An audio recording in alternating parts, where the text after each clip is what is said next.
Good evening, everyone. My name is Elizabeth Drembus, and I'm the genealogist with the William and Bray School Lab. And in service to the Bray School Lab's mission to uncovering, documenting, preserving, and disseminating the history and the legacies of the Williamsburg Bray School, we host a monthly series on Zoom in order to share recent genealogical findings, engage the descendant community in this work in order to broaden our understanding of the legacies, and enlist the help of historians and genealogists, as well as the general public, in furthering the conversations and the research surrounding the Williamsburg Bray School.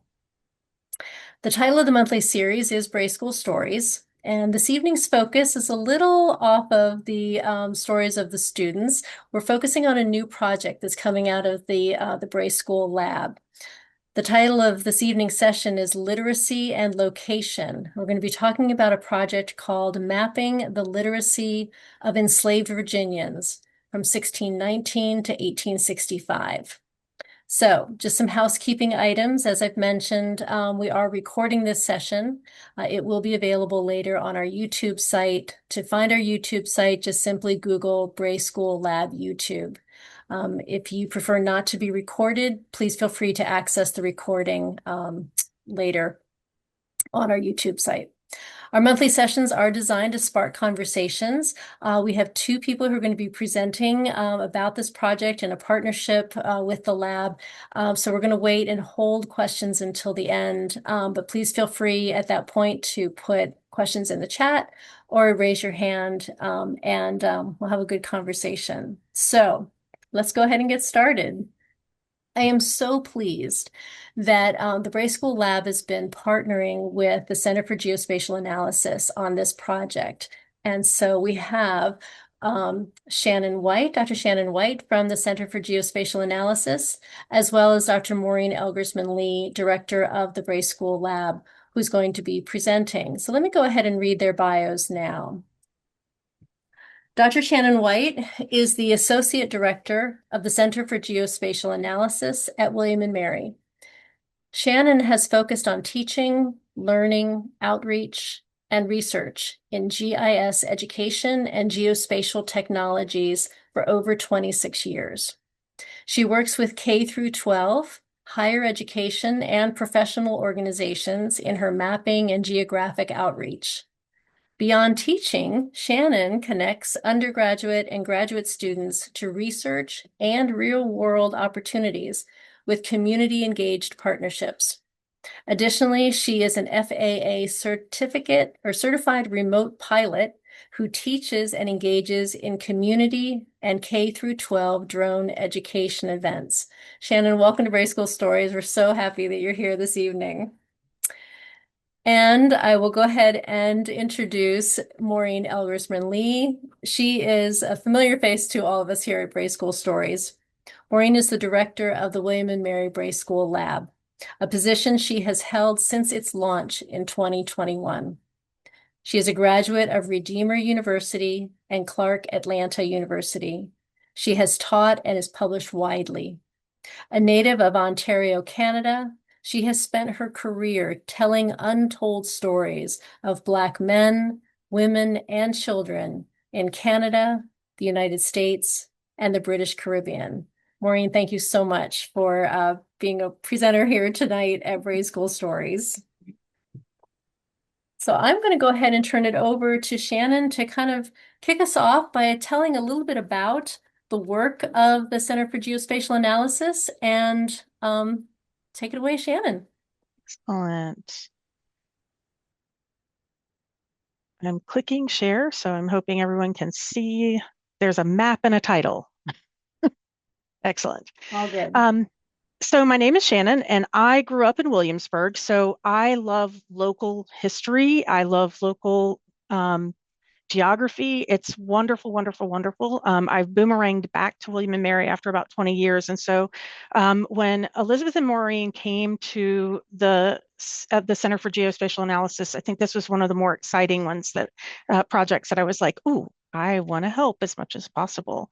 So I'm going to start off with a really quick kind of who we are, what we do, lots of text, sorry, but I'll switch off into some websites soon enough. The CGA, we call it the CGA because William and Mary Center for Geospatial Analysis is a mouthful.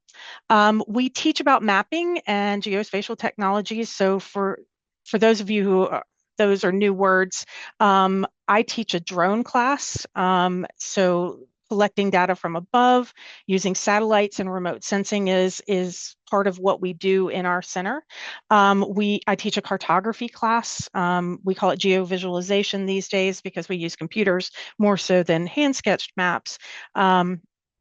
And then we also teach advanced analysis and the basics of creating digital mapping these days. Sprinkled in that, we also get into some historic mapping and ideas about all the types of justices that need to be addressed because a lot of maps didn't include a lot of people. And so thinking about how do we make maps that are more inclusive these days, because it's still a moment in history when, it's not that we know where every person lives, right? We are dependent in the US of people answering the US Census Survey. If they don't do it, we don't have the data. But we also are in a world where people are talking about petabytes of data. And that's just crazy to me. What I can do on my cell phone is equivalent to what I could do with my computer when I was in graduate school. Just so strange to think about. The fact that I have a camera built into a phone feels very Jetsons to me, but I might be dating myself there with that reference. But these technologies, when we look at it for analysis, we get to leverage that data and we get to leverage these tools and we get to collaborate and make new maps. We get to look at historic maps and how they may be found and find a new life in the digital world and things like that. Of course, we're on Facebook, Instagram, and LinkedIn. Most of our stuff is CGA or CGA at WM because Harvard has a Center for Geospatial Analysis as well. We like ours better, not that they're bad, but anyway. I love this quote. This is actually a book that is not about maps. It's about writing and writing and thinking of the writer as a cartographer because to ask for a map is to say something like, tell me a story. And I love this concept because your map has to tell that story of the thing that you are collecting the data about, whether that's, instances of COVID. That's one of the more famous maps these days, sadly. But everybody was checking that map, right? That online map, how many instances are in my community. Maps of politics. We have elections coming up in November, and people will be seeing lots of maps and how different people use maps. They can be tools of power. We do a lot of different collaborative projects in the CGA, and this is where I love the stories that we get to tell because there's lots of things that we do. This is a smattering of this year's projects, just this year, 25, 26 academic year. We've done some satellite-based community mapping of indigenous lands in Brazil. So we have groups of people who their lands have never been mapped because it's much like territories and reservations in the US. They have a reserve in Brazil and do not have the resources to map their own community. And so we're going in and mapping all of the buildings, all of the structures, all of the agricultural lands. A lot of people ask me, our map, there's nothing new to map, right? There's new mapping taking place all the time. We work with professors that work on indigenous ethnocartographies in Guatemala during several different wars that have decimated indigenous folks. But taking those photographs and those interviews and the GPS points that the professor collected on their cell phone and being able to map that data is very, very powerful. I'm going to pop over really quick. I'm going to open this up. It's going to open a different Google slideshow. And I'm just going to kind of click through it while I'm talking. This is a map. This is a project that came to us from history and anthropology. And one of our students who graduated a couple of years ago in Nunya had the opportunity of actually discovering new locations of Sungbo's Eredo. And this is a historic area that was used for defense purposes. Some people date it to the third, fourth century. What we're looking at is more of the 13th, 14th, 15th century in Nigeria. And so what's happened is that this Eredo, nature takes over when we don't, when we aren't using it anymore. And so we look at this Eredo, this defense mechanism that think of it kind of like a moat. Most of us think of that, from our history of Europe, but these were defensive areas where we are looking and using LiDAR technology, which is light detection and ranging, but basically using small lasers to go across the Earth's surface and look at distinctions on those Earth surfaces. And a lot of people are like, well, why would we need to do that? We've got Google Earth. Well, Google Earth is great, but if you look at this image right here, you can tell that there is a lot of different imagery that's taking place. There's different qualities. They're from different time frames, and they're even from different locations as far as the different companies that are giving Google their data or that Google is buying their data.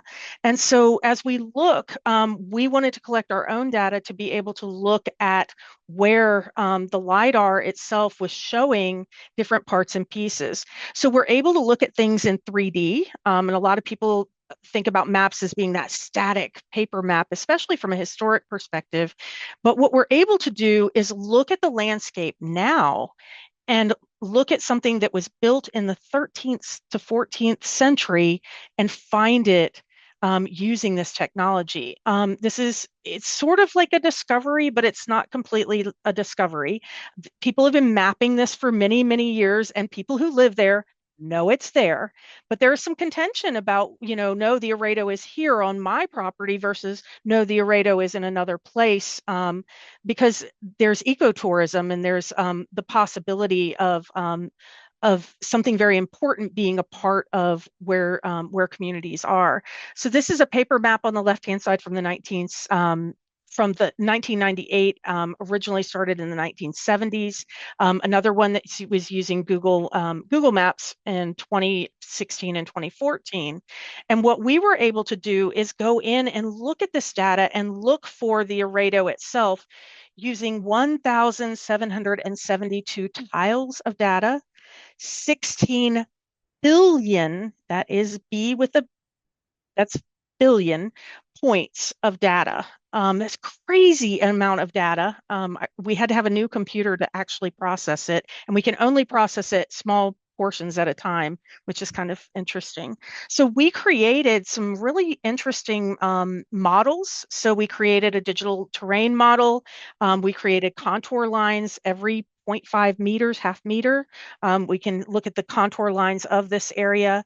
We've been able, and when you look at contour lines that are a half a meter apart and you're looking at this very large area, it actually looks like it's painted, but those are individual lines. But the cool thing is that we're able to take all of these things where we're looking at slope or hillshade where the sun is shining, and we're actually able to start to look at the data from going a lot deeper than that Google Earth data. And so these are just 4 tiles. So I'm just going to really quickly share this with you. 4 tiles of data around the university that we partnered with in Nigeria. And inside of this is 1 to 7,500 scale. This is 1 to 5,000 scale, 4,000, 3,500, 3,000, 1,200, 1 to 2,500, 2,000, 1,500, 1,000, 750. Look at this. We can see motorcycles, right? In Nigeria. That's crazy to me. Like, I can't imagine my childhood self having that conversation with my adult self. We're able to see the Eredo as well, which is really interesting because the Eredo, I described it sort of ditch-like or moat-like. This right here is the Eredo, because humans are no longer in that space, the trees have taken over. And so the trees are actually higher inside the arrado because they're able to grow higher, which is fascinating because I was always thinking, oh, we're going to do analysis with how deep is it? And so when we start to look at this, what happens is that we start to see the arrado. So this is part of it over here. And as we look at elevation and we go into it, when we look at these surface models, we're actually able to follow that arrado across those four tiles. And we're able to look at it across these areas of Nigeria, and we've actually found new sections of the arrado that had never been mapped before, which is really powerful, right? I'm not going to go into the rest of it. If you are interested, I'm happy to give you the link to that. Happy to have conversations about it at another time. But thinking about places and spaces and people who may not have been mapped or that we haven't been looking at. UNESCO, that arrado is a UNESCO World Heritage Site, but it's not like there's a ton of funding going into it, right? It's just not one of those things like the Great Wall of China that people are like, oh, I know what that is. But it is one of those things that you can see from satellite imagery, just like the Great Wall of China, but yet most people have never ever heard of it. Um, we do a lot of work with a lot of different professors looking at land. So we've been doing a historic mapping of the Black land movement in post-emancipation Guyana. So we're taking it, we took a map and then we geo-referenced it to make it be on the Earth's surface where it was at the time in which it was mapped. And we're looking in the 17 and 1800s at these very old maps that we also know that the property switched hands post-emancipation to be Black-owned properties. In French Polynesia, we've been working with a professor for about 10 years to do a lot of archaeological and also flora and fauna identification using mapping. We don't just do global projects. We also work with local projects. As I said, I'm local. I was born in Williamsburg Community Hospital. So to me, I have this like space and place in my heart. And when I say Williamsburg Community Hospital, I mean the one where William and Mary's College of Ed is now. Like if you're from around here, you know what I'm talking about, right? So that's where I was born. I left for several years, 20 about, and then I came back. And I have these projects that people come to me and they're talking about history and they're talking about community and they're talking about issues around justice. So controversial subject, flock cameras. When we first started working with flock cameras, there were none on William and Mary's campus. While my student was mapping the flock cameras, we suddenly had 9 on William and Mary's campus. These are really helpful if you have a child that goes missing and someone's able to identify the car because these cameras can be found in a lot of different places. So they're not necessarily being used to track you. It's once they know something is going on, they can look for that license plate reader portion of the technology to find that car. So they can follow someone from Virginia Beach all the way to DC and basically be seamless, which is crazy scary, but also crazy scary from a legal perspective. And so we actually had a group of lawyers that wanted to know more about, if they say that this camera goes into this dimensionality, how do we map that and see where people are going to be caught on camera? Because that could get into some privacy issues and things like that. We also have worked with the National Center for State Courts. And when I say we, I mean undergraduate students. They've been mapping equity and access to courts. If you're given a small amount of money to be a juror and you need to be at the courthouse by 9 a.m. Can you take public transportation to get there? And will it cost more than what the stipend is? That's kind of an interesting question that's out there. We do a lot of asset management where we're looking at, where are all the signs? By the way, William and Mary has over 1,600 outdoor signs, not counting like commemorative signs. That's a whole different project that we've been collecting. Bike racks and LEED certified buildings and things like that. ILL is our interlibrary loan. We just started that project and we're looking at where people borrow books and look at books. But anyway, we also help a lot of people create story maps. So this story map is a collection of story maps, and it is a walking tour of Toano. This came from a student coming into the CGA and saying, I really want to put together a research group that helps the Toano Historical Society create this walking tour. We have a lot of professors who've also done this. I know Amy Quark has used story map technology, and some of the other professors on campus have as well. In this case, as you get started, it literally will take you through the different stops. And each one of these story maps includes the information that the students created. So each student created it. We give some tips and tricks because it is mobile friendly.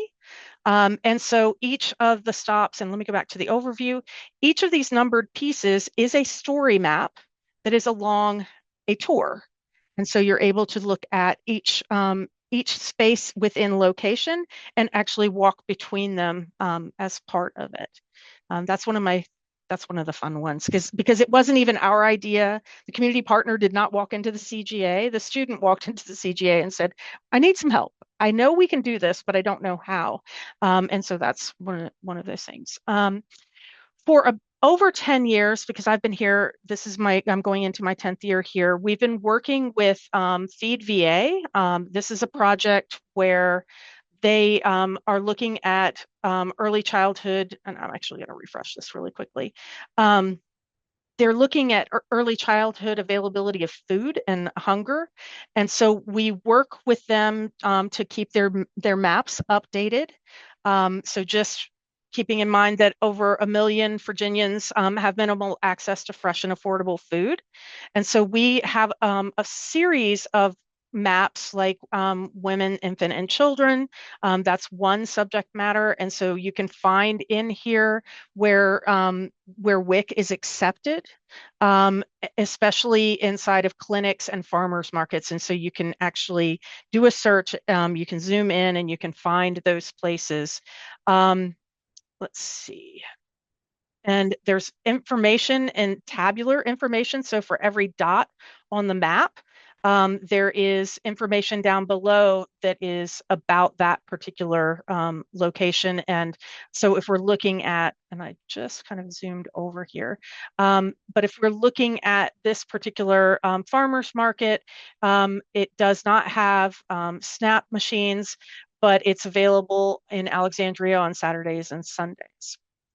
So those are just a few of the projects that we work on. And so when people come to me with ideas like Maureen and Elizabeth, they kind of get a little nervous because they're like, I'm not really sure I have something to make the map. The basics of what you need to know is that you need something that's location based. Today in the world, 80% of our data is location based. I mean, I don't want to think of it as tracking because I like my discount from Food Lion when I zap or I enter my phone number, but I've also put in my zip code, right? And I've potentially put in the correct address.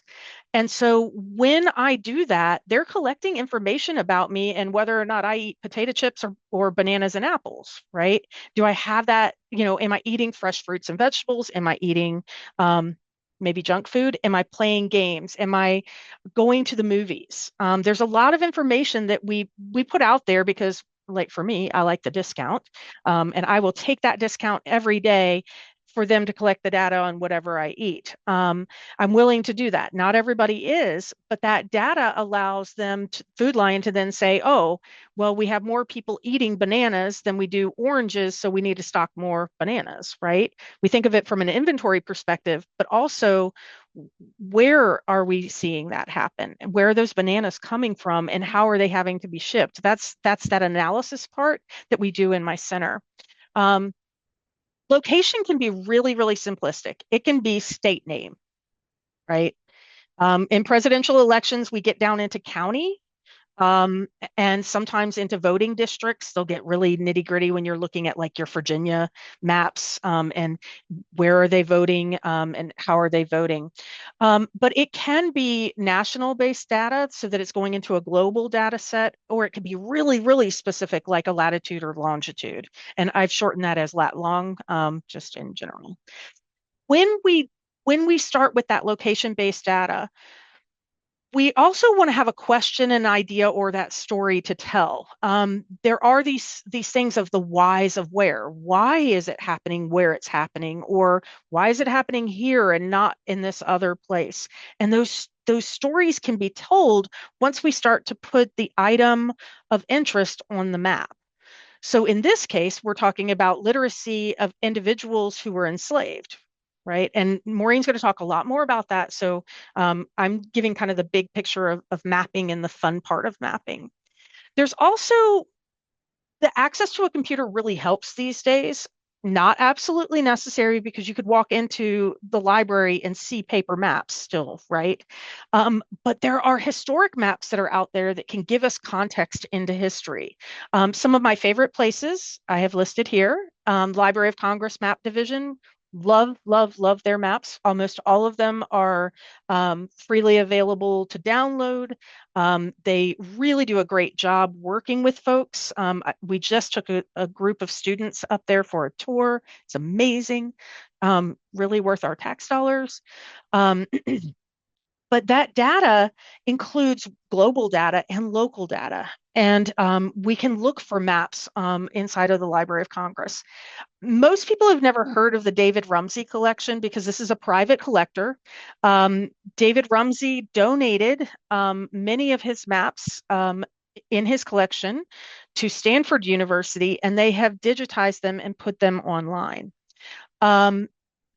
Many public universities and public libraries, Boston Public Library has a really great map room. There's a lot of really great map rooms in many, many libraries. University of Wisconsin actually has one of they have a really amazing map room in one of their smaller satellite campuses. And so when you're looking for historic maps, a lot of people who are looking through genealogy, they have a story, right? I have stories of my great grandparents whom I met when I was very young, but they've since passed of where they lived. And I had one that lived in Opal, Virginia, one in Bealton, Virginia, and those are places that I can Google now. Right. But I had to find them on those maps when I was a kid and be able to map those. And so we have this different perspective now. OpenStreetMaps is where people can go in and contribute and say, no, no, no, this place is called this. And this is where you can find a bench now.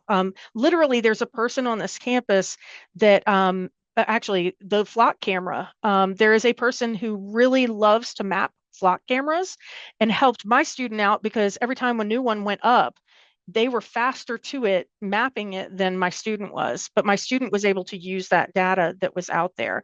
And it literally, as small as benches and bike racks can be mapped, but as large as an area that might be an area that is historically known as something. So I'm from Croker, which if you're from the Williamsburg area, it's just outside kind of near Norge and Towano. Croker used to have a post office. It was a place that the US government fully recognized as a place. Nowadays, it's a place that people know because there's still a little teeny tiny green sign that says Croker.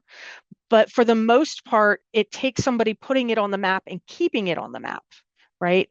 USGS maps, most churches are no longer on USGS maps. When they changed from paper maps to digital maps, they changed over a time period to including schools, but not churches. And for many of us doing genealogical work and historical work, those churches are such important community centers. To see them move off the map can be really kind of it's kind of depressing and scary and those types of things. But those maps still exist, those places still exist, and people who are contributing to OpenStreetMaps and places like that become very powerful to the rest of us who want to do and make maps.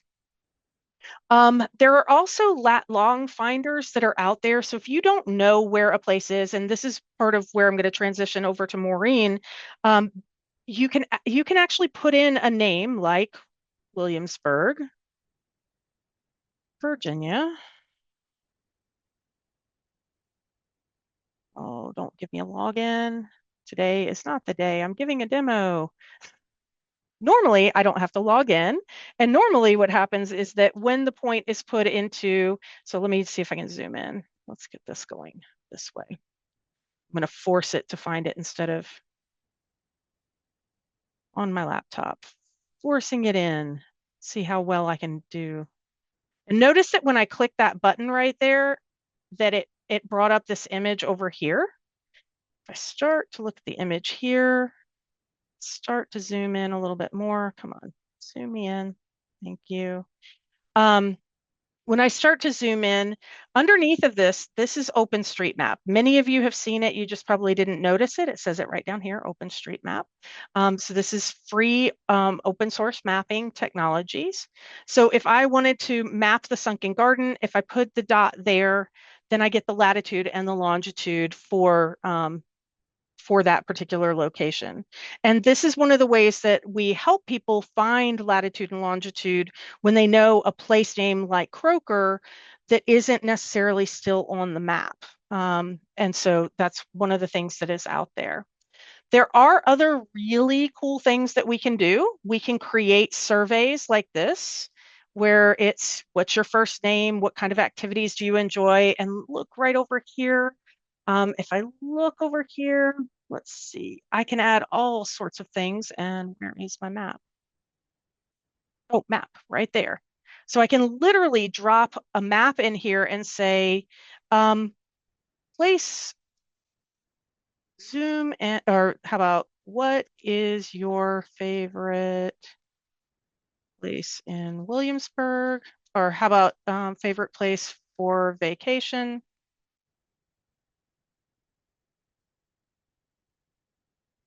Zoom in and place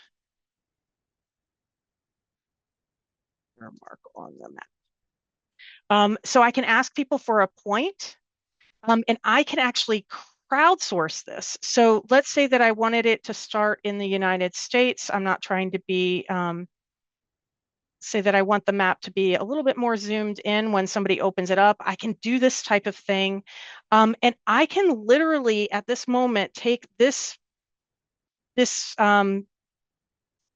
questionnaire that I built, and these are really silly, fun questions that I made. And I can click over here and say, I want to publish this. And within seconds of making it, I can publish it, I can share it with you all, and you all can put your answers to my questions on the map. It will capture that latitude and longitude, and then it will allow me to look at the data from the backside of where things are. Now, Maureen can't do that. Maureen can't go back in time and start asking runaway slaves and other people who are in these runaway ads, like, hi, where are you from? So she's using a very different way other than, something like this to create that data. Of course, because I'm doing a live demo, that's going to kind of take some time to do it. I will drop it in the chat if people want to put it on the dots. And when we get to the Q&A, I'm happy to bring it back up and show you what that looks like. I'm going to actually stop. Remember that each map is worth 1,000 pictures. If a picture is worth 1,000 words, that gets us to a lot of words. And I'm going to transition over to Maureen, and I am going to let you share all the fun that you, if I can get my stop sharing going on, there we go. We're going to share what they have created in their map. Exactly. Right. Thank you, Thanks, Shannon. Yeah. Elizabeth's going to do a quick intro to Bridge. Right. So, wow, the part you had me at tell me a story, because when we are looking through and we're researching the Bray School scholars, we see an ad for Isaac B. And it mentions that he can read. And then in 1793, it says he can read and write. So I'm like, what's the story here? What do we want to know?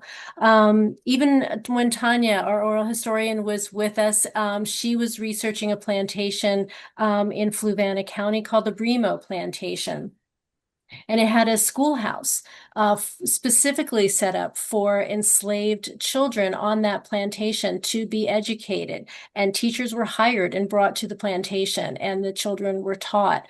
And so we're finding out these little evidences of education, and we're finding evidence of literacy within the enslaved community when we're not even looking for, that wasn't really the focus of our research. I remember going to Charlottesville looking for George and Bristol, who were enslaved by George Gilmer. And I was reading through George Gilmer's son's papers, hoping to come across information about George and Bristol, who went to the Bray School. What I found actually in Francis Gilmer's papers was in 1816, he was referencing a Billy and a James. And Billy was going to be sent to Philadelphia to be taught botany. And James was also going to be going to school. And Francis Gilmore intended for him to become a man of learning and perhaps a lawyer. So we're stumbling upon these instances of education, formal or informal, and of literacy, of reading.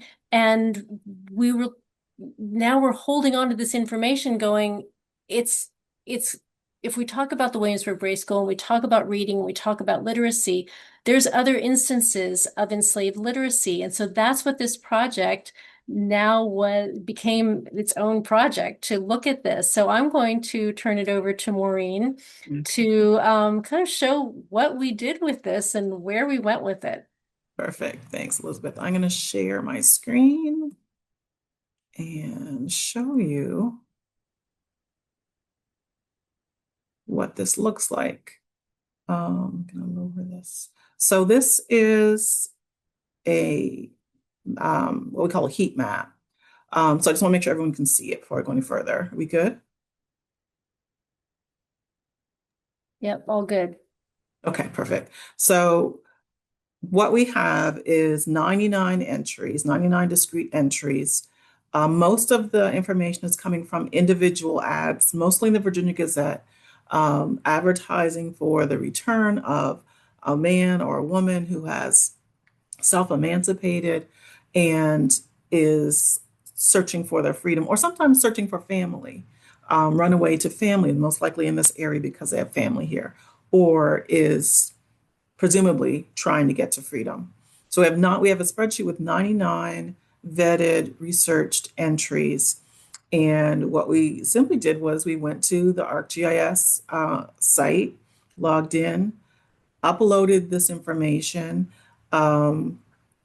and then selected what we wanted to show on this map, create a base map, and there are different base maps that you can have. You can have different types of base map. We wanted something that's a little more environmental, that shows the topography, but also waterways and so on. Just kind of more of a natural feel, not quite so built up, not quite so 21st century.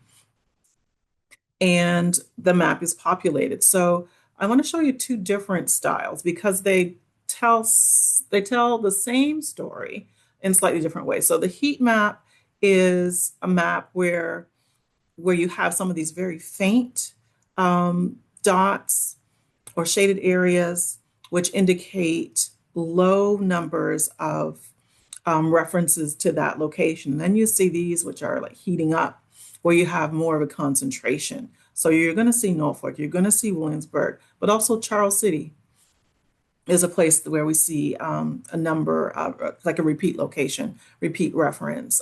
Prince William County, King William County, King and Queen County. And then we get the multiple other counties as well. And what you do, that's going to work for us. Yes. So clicking on one of these dots is going to tell us. So this is one of 3 entries. So it's telling us that there are 3 entries in this database. Again, it's a sample. So 99 and still adding on, but we kind of had to come to a stopping point and test what we found. So we have this information. There are additional notes from the runaway ad where we have a quote that this person can read tolerably well. The information, one little glitch is that the information is not presented in the same order that it is on the spreadsheet. And this is Shannon, where I'm going to have to talk to you tomorrow about how to fix that.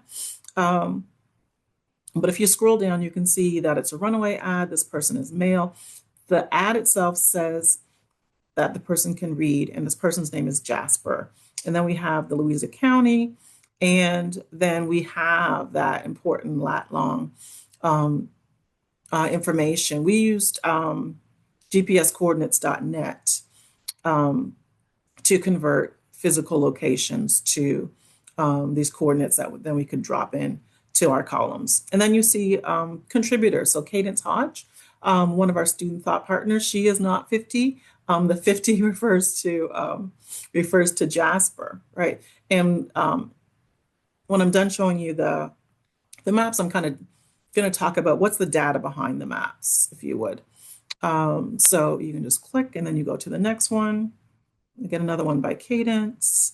And again, this is another example of our students doing this work as student thought partners, and they work solidly for a year on this project, giving their discretionary time during the academic year. So this is another Louisa County. In this case, it is Lewis. And Lewis is based on the ad. He says that he can read and write. And then this was one for that Nicole did. The enslaver is David Hoops, again, Louisa. And this is Jacob, also said to be able to read and write. And then the event date when he runs away. And then also this is a document date. So this would be the date of the newspaper. And this is coming from the Geography of Slavery project, documenting Virginia Gazette runaway ads. So you get a lot of information in these drop-down boxes. So this is a heat map, but if we go into styles, we can pick a different style. So this is, don't do that. So this is just kind of a single symbol, what we kind of may think about as a traditional map, but we can play with this a little bit. We can most certainly change the shape. I'm fairly drawn to the diamond shape, but then we can also make it a little bigger, make it stand out a little bit more. So you can kind of feel the presence. You can adjust it a little bit. And then that gives us a different feel, right, than the heat map. Same data, just presented differently. And then you can go a step further. Something I just was playing with this afternoon. So you can aggregate this information. So where you have clusters, where you have those repeat locations, those shapes are bigger than where you have the lower instances of the references to these different places. So the maps, and then you can also turn that back off again. So this is kind of the culmination, the visual culmination of all that data gathering and vetting and checking and rechecking the coordinates and so on, so that we get to this point. I'm going to shift for a moment and I'm going to stop share just for a second, because I want to get into kind of what's the story behind the story. And I love that quote, Shannon. I think that we'll be talking about that quote for a while hereafter. So again, the project itself is called Mapping the Literacy of Enslaved Virginians. But what's the data behind the map? So you've seen the map in two different presentation modes, if you'll take that. But what's the other data? What's the other stories kind of happening? So if I look at the age, and this is a sample, this is only 99 individuals. There are many more entries, but we didn't have all the data vetted, and you can't have blank, we learned this from Shannon, you can't have blank cells when you are going to upload the information. It's not optimal. It kind of messes and also slows down the whole processing, because the software is trying to figure out what to do with this. And also don't highlight stuff. So we learn different details as we clean this up. But of those 99 people, 4% were listed as between 10 and 19, 36 between 20 and 9. So this is the largest group of those whose names are given. But 28% of the people of these 99 individuals were not identified by age. So, but it does kind of give us some information, right? And if you don't see a decade, that means that there were 0 individuals. So we didn't put the 60s and 70s, there were 0 individuals, just for the sake of space. So let's kind of break it down a little more. There were 99, again, individuals, so our number is 99. 33% of those 99 individuals were said based on the primary documents that they were able to read, regardless of how well. Some were said to have been able to read very well, some fairly well. So if it said that the individual could read, we took that, and 16% were listed as being able to write, and 51% being able to both read and write. What does this look like also? So what's the gender breakdown? 86% of the individuals were identified as male, 12 as female, 2 were not identified as to their gender. There's a huge disparity here. And again, this is just a sample, but we also know that the scholarship tends to bear out that men were more likely to escape than women. A lot of that tied to issues of pregnancy and childcare and child rearing and so on. So it's not that women didn't run away, and this may not even be a truly representative sample if we were able to access a larger amount of data, but it does speak to the general disparity in runaways in general across gender lines. But for those 12 women, 41% were said to be able to read, 41.6, the same amount, to read and write, and then 16.7 were said to be able to write, which is an interesting quandary because if you can write, presumably you can read, but we're simply going by what the document is telling us. Looking at the males, 34% read, write, 16.5, and then almost 50% read and write. Again, that same kind of thing here, right? But again, we're not trying to interpret, and though we can, in article and so on, dig deeper, but we're just taking what the primary document is telling us and mapping that. And then of those whose gender was not disclosed, 100%, which is just 2, said that we're able to read and write. And then by century, so again, the time frame of the project, 1619, first known African arrival, through 1865, end of the Civil War. Solidly for this sample, right, 80%, more than 80% of the primary sources, which are mostly runaway ads, are dated to the 1700s. But we have a number that were in the 1800s as well. And then locations. So which locations come up over and over again in particular? So Williamsburg was the location that was cited most often across the sample, with 9 references to Williamsburg. Norfolk, Charles City County and King William County tied, and then also Northumberland County and King and Queen County tied at 4. And there were many, many other locations, many more urban, like Richmond was mentioned and so on, but also many other counties as well. So what might this data, what might this map tell us? Well, first of all, I want to underscore again, this is just a fraction of the thousands of enslaved Virginians. Oops, little typo. Enslaved Virginians over time and place. But literacy among the enslaved was present across Virginia. We do have places of concentration, but of those 99, there's a handful of places that represent high concentration areas. The rest are representing the spread, right? There's places where maybe 1, maybe 2 individuals are referenced, but they're still on the map. And that's what's important to remember. They're on the map nonetheless. And I think, yes, so that is the last of my slideshow. And I think this is, again, you never know what you're going to find when you're looking for something else. I think that's part of, all the stories that we're talking about. The map tells us that there are other things to find and uncover, even if your purpose and your goal is to find something else. And we've been really excited by this project, encouraged by this project, really enjoy, as always, our student thought partners and our staff coming together to work on this. And we consider this a pilot phase. There is more information to be added. I do want to say that as we were thinking about this, we thought about one map that was devoted to individuals seen in different primary sources, and then maybe a separate map for institutions, so plantation schools, the Williamsburg Bray School, the Fredericksburg Bray School. So we're kind of playing with that a bit. What might happen is we might um, take the individuals that we know are associated with these institutions and map them individually. If we did that, so in that case, we would map all the students from the 1762 list, for example. They could be listed individually on the spreadsheet.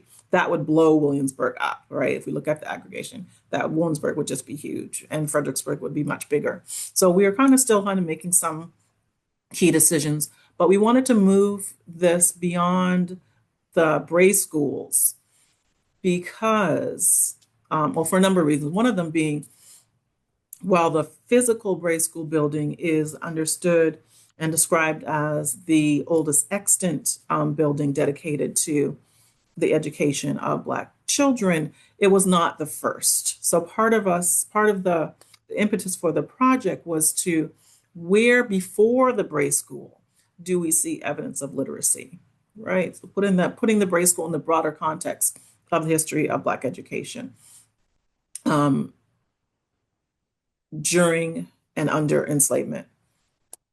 So there's a lot going on here. Again, it's a pilot, but it represents many hours of work from students, collaboration, mentorship with staff or by staff, and even just staff talking to each other about what we're finding and how to think about it and how to present it. So that's where we are with the project. We do plan for it to go live, knowing that it will continue to be updated over time. So with that, I'm hoping that there are some questions for Elizabeth, myself, or Shannon. And I think we'll turn it over to Q&A.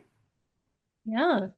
Thank you both. Thank you to Shannon. Thank you, Maureen, for kind of giving us this great overview of mapping, why it's important, how it can be used, and also just an example of this partnership between the lab and our partners in the library at the Center for Geospatial Analysis. So I appreciate all of this, and I've been taking lots of notes about where we want to go with this project next. So I would add, I know we talked about some of the sources were runaway ads and some sources were plantation records. Were there other sources, Maureen, that you also wanted to maybe share? There was, Sure. yeah, it was the Yeah, narrative. so two collections of narratives taken during two different centuries, in fact. So we also mapped, so students went through Benjamin Drew's book from the 1850s, The North Side View of Slavery, that interviewed individuals who had escaped to Canada, particularly to Ontario, what is now Ontario, Canada, and their narratives and hidden away, tucked away in those narratives are references to individuals who learned to read and or write in Virginia. So we had to find all the Virginia narratives, and then from the Virginia ones, did this person for them, have their own testimony that they learned to read or write in Virginia. And so that's a source. And then also the more well-known slave narratives that were gathered during the Great Depression, right, under the WPA Federal Writers Project. So also combing through the Virginia narratives. And we had to be very careful in those readings because in each case, we wanted to make sure that the sources is telling us that the person learned to read and write in Virginia, regardless of where they were living at the point that they were interviewed. So some people learned afterwards, after emancipation, whether it was in Virginia or another state. That's outside the scope of the project. So we had to really do some close reading to make sure that we were mapping this correctly. Thank you. Thanks for kind of sharing the sources as well. Questions for either Shannon or for Maureen from this great group of people gathered here this evening?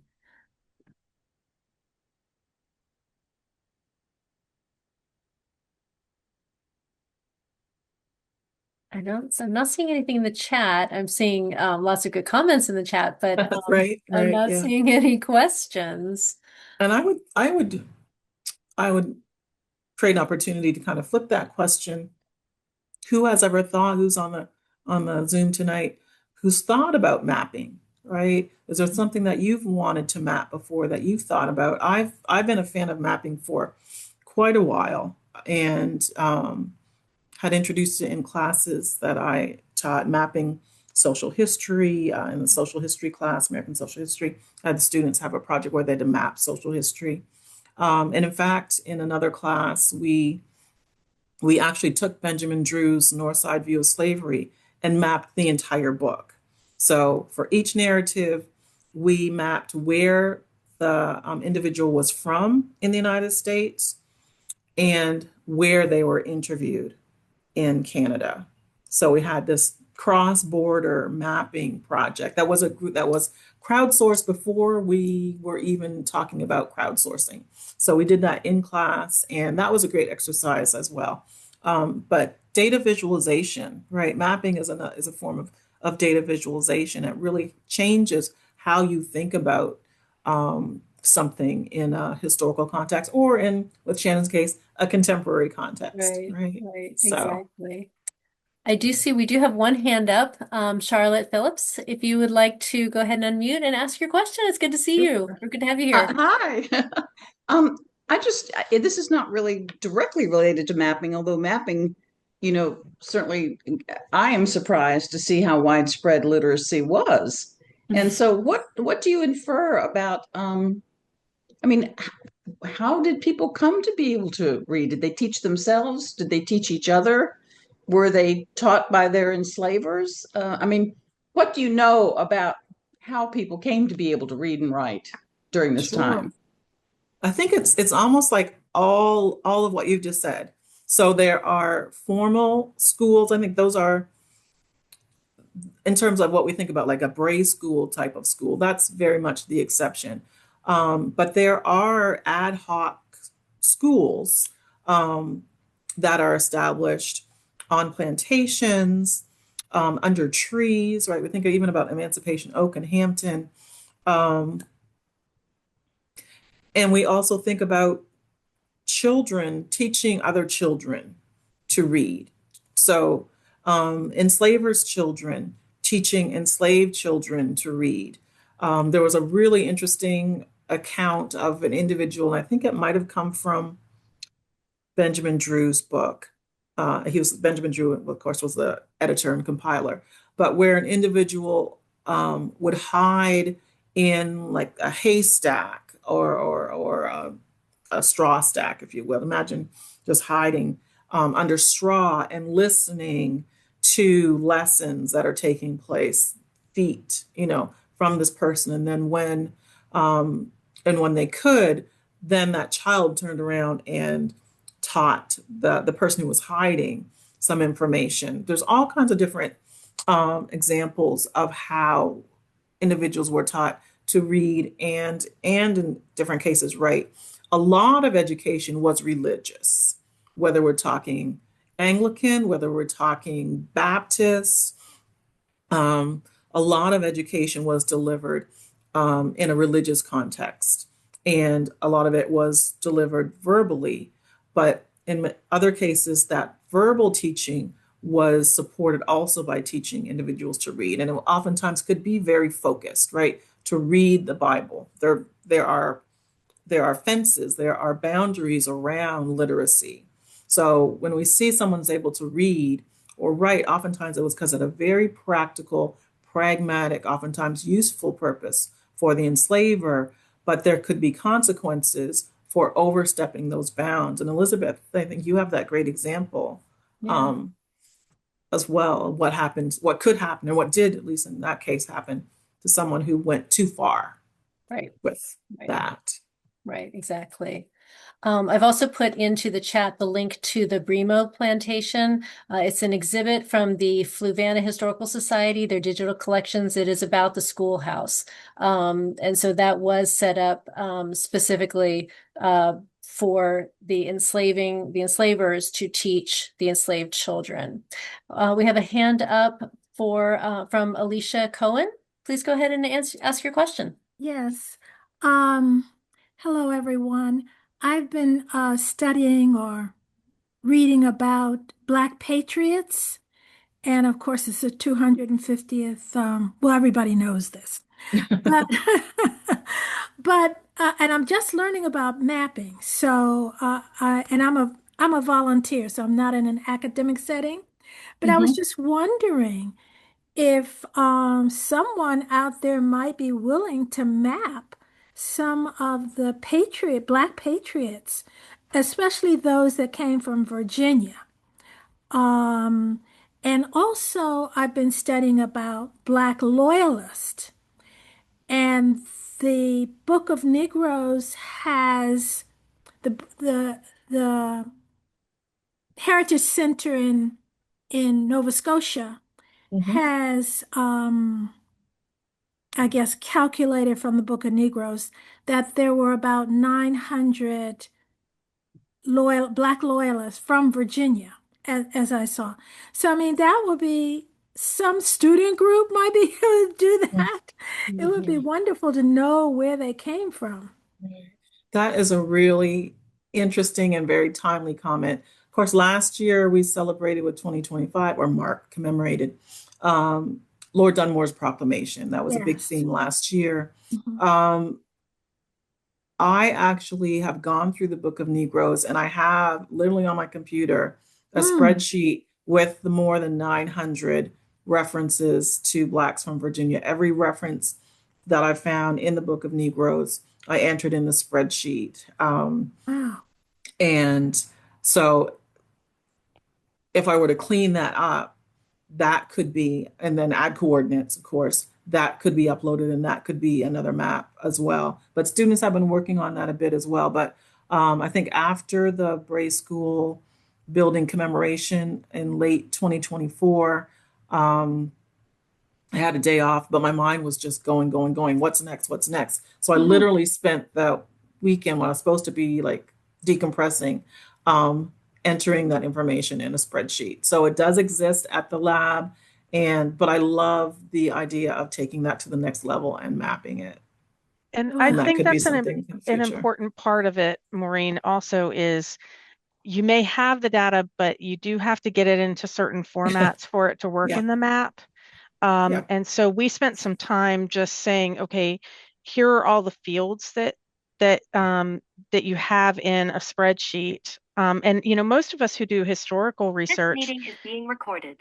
we think we think about historical research in the sense of that qualitative part of the person, um, and it's hard sometimes to get it into that quantitative, like here's each person on each line and what we know about them broken up into each category of the columns of a Google spreadsheet or an Excel spreadsheet.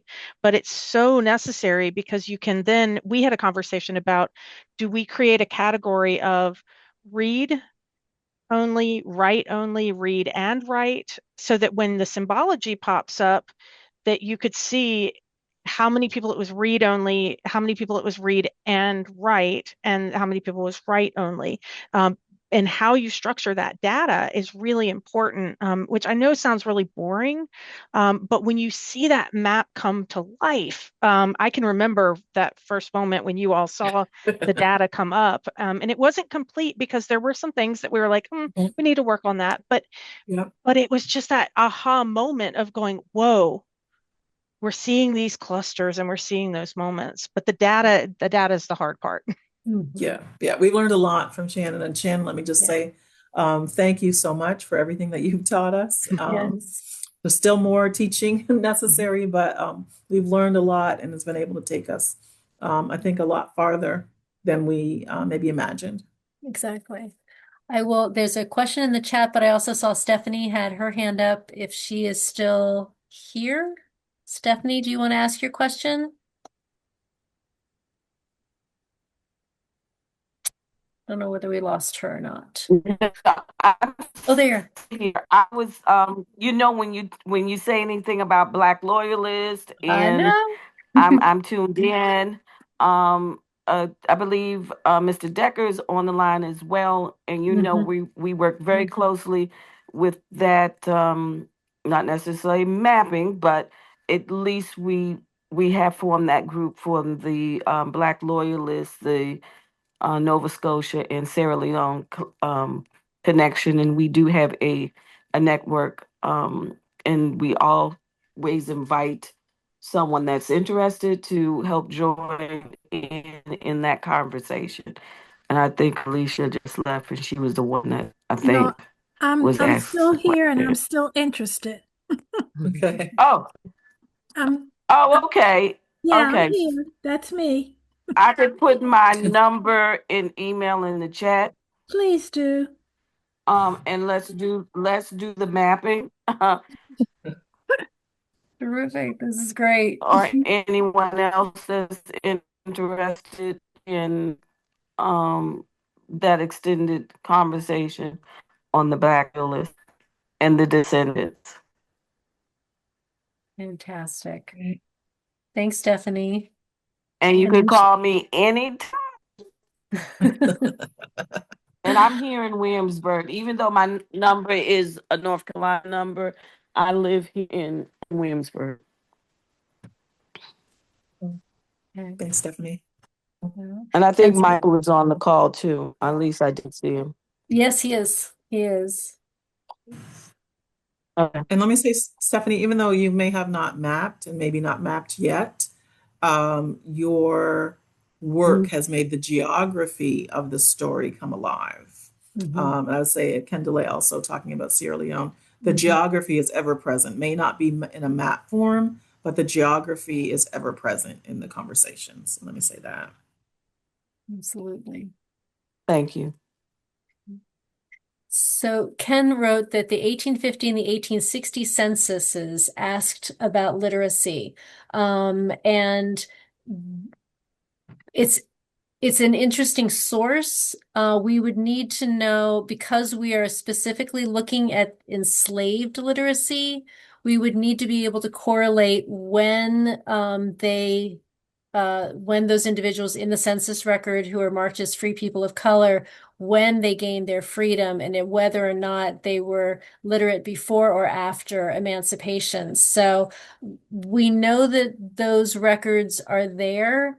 That would be a two-step process, I think, for us to get to capture whether or not there would have to be a lot more genealogy done on those people to figure out what they when they were emancipated and whether their literacy preceded that or not. But thank you for bringing up the fact that literacy is even mentioned for free people of color in a census record and for everybody who is taking that census record. Yep. Folks, we've got we're past time, and I'm enjoying the conversation greatly, but I also don't want to cut anybody off.